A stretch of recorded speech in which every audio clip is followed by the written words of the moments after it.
Hello everyone, and welcome back to Coronavirus Corner. Little Matt Hancock almost got thrown out of the House of Commons today for shouting over Keir Starmer. I was very surprised. I know he asks Boris Johnson some awkward questions, but he is the Prime Minister. I'm sure he can stick up for himself. We all get it wrong sometimes though, don't we?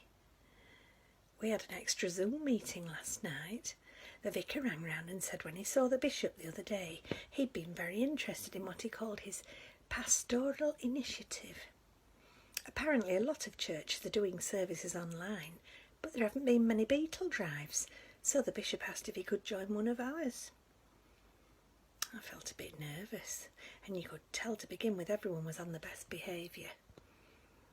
The bishop asked if any of us were gardeners, and we were just chatting about that when Maureen blurted out, "Oh, Bishop, you should see the vicar's peonies! I've never forgotten the first time he showed me." I don't know if you've been in a Zoom meeting where nobody knows where to look. You could see people's eyes darting all over the screen as we watched each other's reactions. The vicar's eyes never budged. He was obviously looking at the bishop.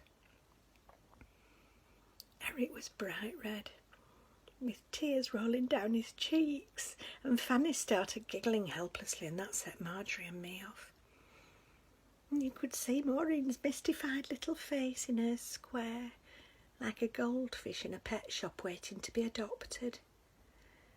"What's everyone laughing at?" she said.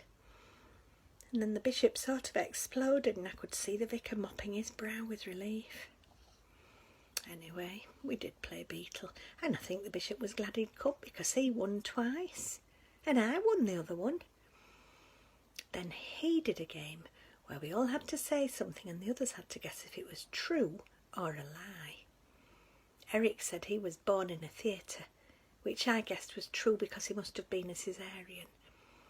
The vicar said he could speak Mandarin, which Maureen said wasn't true because that was a fruit. She was right, mind you. I said I'd still got my guide uniform, which they guessed was true, but it isn't. I burnt it. I hated guides. Then the bishop had his turn, and he said, "This is a lie." Maureen said it was true, and then realised if it was true it wasn't a lie, so she said it was a lie, and then realised that made it true. You could see her poor little brain straining at the seams. The bishop said we need to be careful about thinking we know all the answers. He said some people only ever get as far as the questions, and there's nothing wrong with that. It really made me think. Today's sensible tip is, don't be afraid to question things. That's how we learn. But think about the answers you're given. You take care, stay safe, and I'll see you tomorrow. Bye-bye.